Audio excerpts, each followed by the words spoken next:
ආදරණීය දුවේ පුතේ ඔයාලා හැමෝම අදත් අපේ මේ Let's Learn English YouTube channel එකට ඉතාමත් ආදරයෙන් පිළිගන්නවා. ඉතින් දුවේ පුතේ අද අපි කරන්න යන්නේ අපේ lesson series එකේ 17th lesson එක. ඒ කියන්නේ 17 වෙනි පාඩම. ඉතින් පුතේ අද අපි කරන්න යන lesson එකේ lesson topic එක තමයි some, no, not any. කියන්නේ ඉංග්‍රීසි භාෂාවේ භාවිතා කරන මේ some, no සහ not any කියන පද කොහොමද භාවිතා කරන්න කියලා තමයි අද අපි ඉගෙන ගන්න යන්නේ. ඉතින් දුවේ පුතේ අපි දැන් ඉන්නේ අපේ lesson series එකේ part 2. එහෙම නැත්නම් දෙවන කොටසේ. ඉතින් අපේ lesson series එකේ 1 සිට 10 දක්වා lessons අයිති වෙන්නේ අපේ part 1 එකට. එහෙම නැත්නම් එක කොටසට. ඒ වගේම 11 සිට 18 දක්වා lessons අයිති වෙන්නේ part 2 දෙවන කොටසට. ඒ වගේම part 3 එක යටතේ තවත් lessons 4ක් ආවරණය කරන්න අපි බලාපොරොත්තු වෙනවා. ඔය ආකාරයට සම්පූර්ණ කොටස් 5කින් අපේ මේ lesson series එක ආවරණය කරන්න අපි බලාපොරොත්තු වෙනවා. ඉතින් පුතේ අද lesson එක මේ දෙවන කොටස යටතේ අපිට ලැබෙන 7th lesson එක. එහෙම නැත්නම් සම්පූර්ණ lesson series එකේ 17th lesson එක. නම් දුවේ පුතේ අපි අද පාඩමට යමු. අද පාඩම තමයි some, no, not any.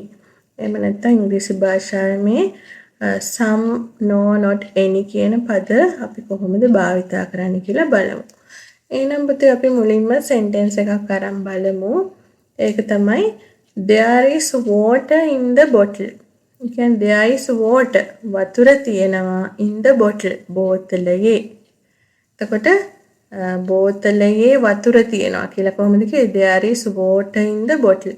එතකොට බලන්න පුතේ water කියන එකත් එක්ක is කියන පදේ යෙදුනේ නේද? water කියන්නේ uncountable noun එකක්, ගණන් කළ නොහැකි පදයක් නේද? 1 2 3 ආදී වශයෙන් ගණන් කරන්න බැහැනේ. ඒ නිසා ඒක uncountable noun එකක් වෙනවා. එතකොට uncountable nouns තියෙන ඉංග්‍රීසි භාෂාවේ singular විදිහට. ඒක නිසා තමයි water කියන පදයට එක්ක is කියන පදය යෙදුනේ. නේද? ඒ නිසා අපි කියනවා there is water in the bottle. බෝතලයේ වතුර තියෙනවා කියලා කියනවා. නේද? එතකොට බලන්න පුතේ මේක affirmative form එකේ වාක්‍ය sentence එකක් නේද? ඇත යන අර්ථයේ වාක්‍යයක්. එහෙනම් අපි මේක හරවමු negative form එකට. is එකට not එකතු කරලා කොහොමද? There is not water in the bottle. බෝතලයේ වතුර නැහැ. එහෙම නැත්නම් there isn't water in the bottle. නේද? එතකොට ඒක negative form. නැත යන අර්ථය. මේක දැන් ප්‍රශ්නාර්ථයකට හරවමු බලන්න ප්‍රශ්නයක් විදිහට. එතකොට is එක වාක්‍යයේ මුලට ගන්නවා. Is there water in the bottle? එතකොට බෝතලයේ වතුර තියෙනවද කියලා අහනවා ප්‍රශ්නය. නේද? ඔය ආකාරයට අපි there is water in the bottle කියන එක negative form සහ question forms වලට හැරෙව්වා. නේද? එතකොට පුතේ මේ ආකාර තුනටම හදපු sentences සමග අපිට ඉංග්‍රීසි භාෂාවේ තවත් පද තුනක් එකතු කරන්න පුළුවන්. ඒව තමයි some, no සහ not any කියන පද. එතකොට අපි බලමු මේ පද තුන කොහොමද මේ affirmative form, negative form සහ question form කියන sentences වල යෙදෙන්නේ කියලා. එහෙනම් පළවෙනියෙන් අපි ගමු පුතේ affirmative form එකේ sentence එක. මොකද්ද? there is water in the bottle කියන එක. නේද? එතකොට ඒක මෙහෙම කිව්වොත් there is some water in the bottle. එතකොට affirmative form එකේ sentence එකට අපි දැම්ම some කියන පදේ. some කියන පදේ අර්ථය තමයි ටිකක් කියන එක. එතකොට බෝතලයේ වතුර ටිකක් තියෙනවා කියන්නේ කොහොමද? There is some water in the bottle. නේද? එතකොට there is water in the bottle කියන්නේ බෝතලේ වතුර තියෙනවා. There is some water in the bottle කියන්නේ බෝතලේ වතුර ටිකක් තියෙනවා කියන එක. ඊළඟට negative form එකේ sentence එකට යමු. There is not water in the bottle කියන එක නේද? එතෙන්දී අපි මෙහෙම භාවිතා කරනවා. There is not any water in the bottle කියන්න පුළුවන් අපිට. බෝතලේ වතුර නැහැ කියන එක තවත් විස්තර කරන්න පුළුවන් කොහොමද? There is not any water in the bottle. Not any කියන පදේ භාවිතා කරා. එතෙන්දී වතුර නැත්තේ කොහොමද? පොඩ්ඩක්වත් වතුර නැහැ. Not any water. බෝතලේ වතුර පොඩ්ඩක්වත් නැහැ කියලා තමයි එතනින් කිව්වේ. ඊළඟට තවත් විදිහකට කියන්න පුළුවන් there is no water in the bottle. ඒකේ අදහස මොකද්ද? බෝතලේ වතුර ඇත්තේම නැහැ කියන එක. නේද? එතකොට negative sentences එක අපිට මේ not any හෝ no කියන පද භාවිතා කරන්න පුළුවන්. තේරුණා නේද පුතේ? ඊළඟට question form වලට යමු අපි ප්‍රශ්නාර්ථී වාක්‍යවලට. Is there water in the bottle? බෝතලේ වතුර තියෙනවද කියලා ඇහුවා නේද? ඒකට අපි මෙහෙම කියනවා. Is there any water in the bottle? කියලා අහන්න පුළුවන්. any පද එකතු කරනවා. එතකොට මොකක්ද දාන්නේ? බෝතලේ වතුර පොඩ්ඩක්වත් තියෙනවද කියලා තමයි අහන්නේ.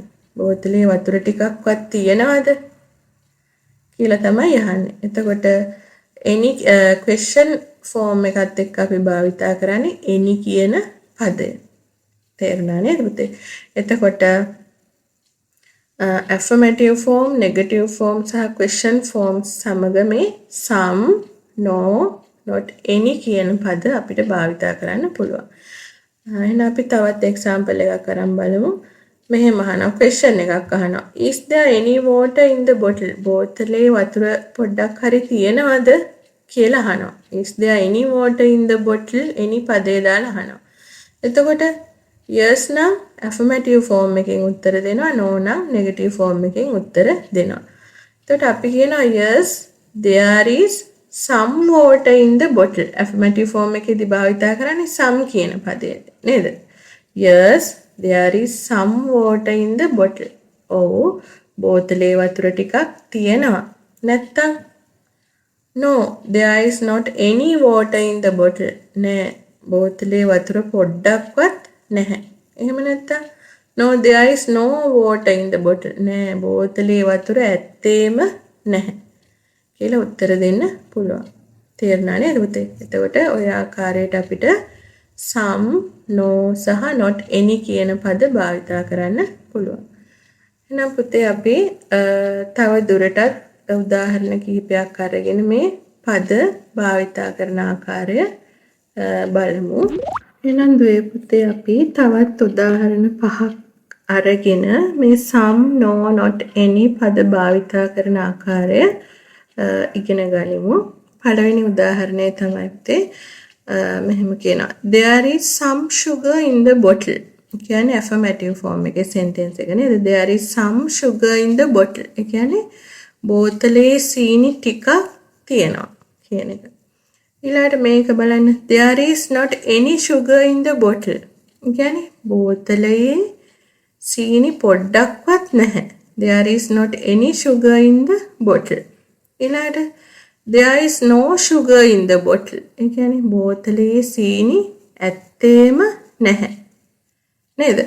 ඊළඟට is there any sugar in the bottle? බෝතලේ සීනි ටිකක් හරි තියෙනවද කියලා අහන්න කොහමද? is there any sugar in the bottle කියලා අහන්න. එතකොට affirmative form එකේදී some භාවිතා කරා, negative form එකේදී not any සහ no කියන පද භාවිතා කරා, question form එකේදී any කියන පද භාවිතා කළා.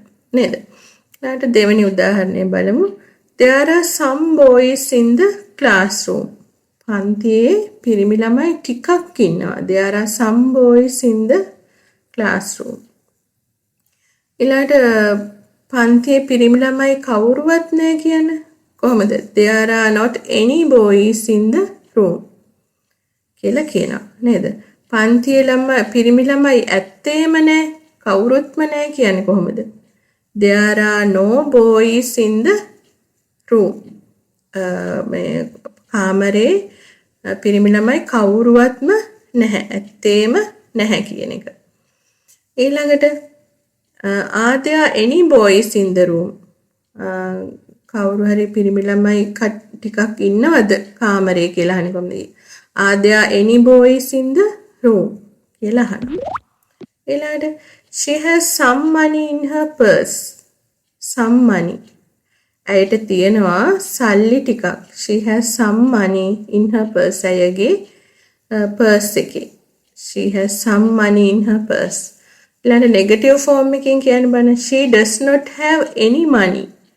ඇයට නැහැ පොඩ්ඩක්වත් සල්ලි නැහැ. She does not have any money in her purse. ඇයගේ purse එකේ.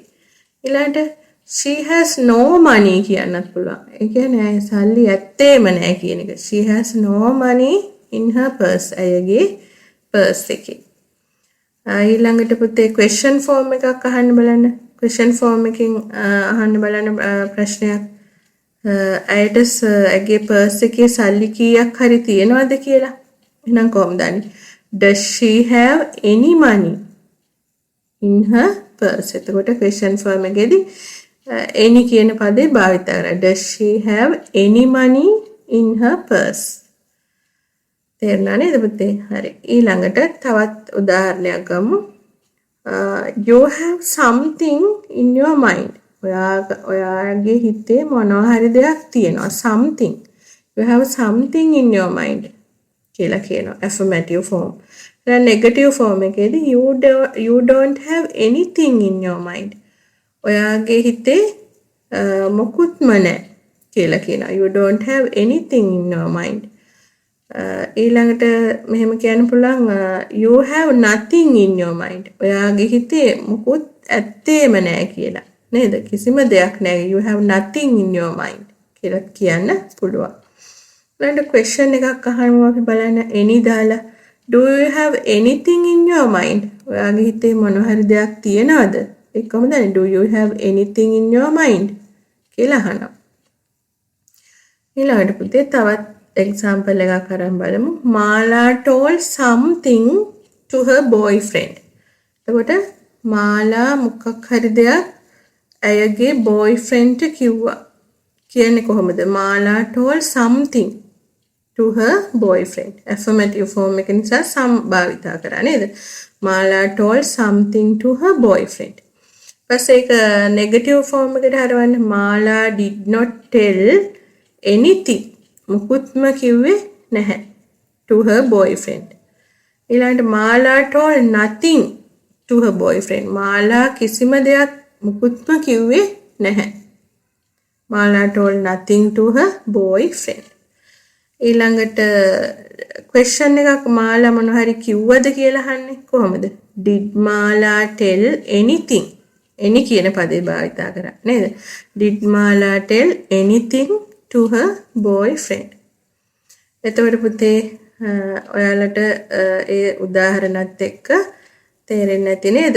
affirmative form එකේදී some කියන පදේ භාවිතා කරන්න පුළුවන්. negative form එකේදී no සහ not any කියන පද භාවිතා කරන්න පුළුවන්. question form එකේදී any කියන පද භාවිතා කරන්න පුළුවන්.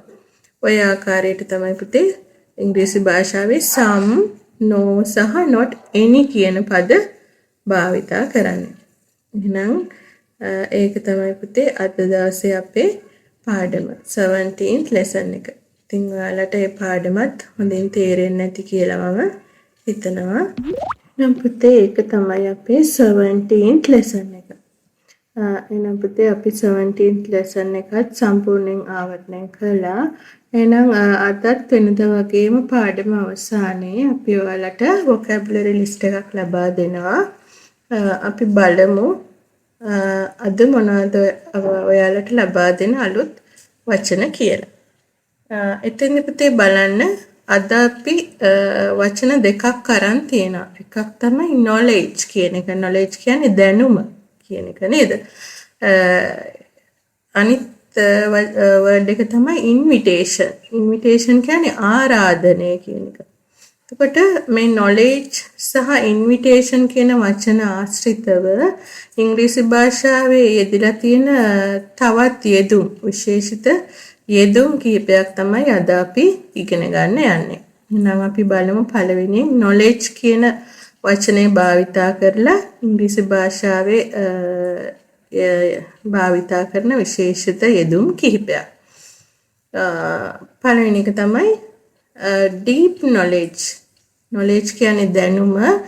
deep knowledge කියන්නේ ගැඹුරු දැනුම. ඊළඟට basic knowledge. ඒ කියන්නේ මූලික දැනුම. තවත් එකක් තමයි sound knowledge කියනවා. ඒ කියන්නේ හොඳ දැනුම කියන එක. broad knowledge. ඒ කියන්නේ පළල් දැනුම. factual knowledge. ඒ කියන්නේ කරුණු සහිත දැනුම කියන එක.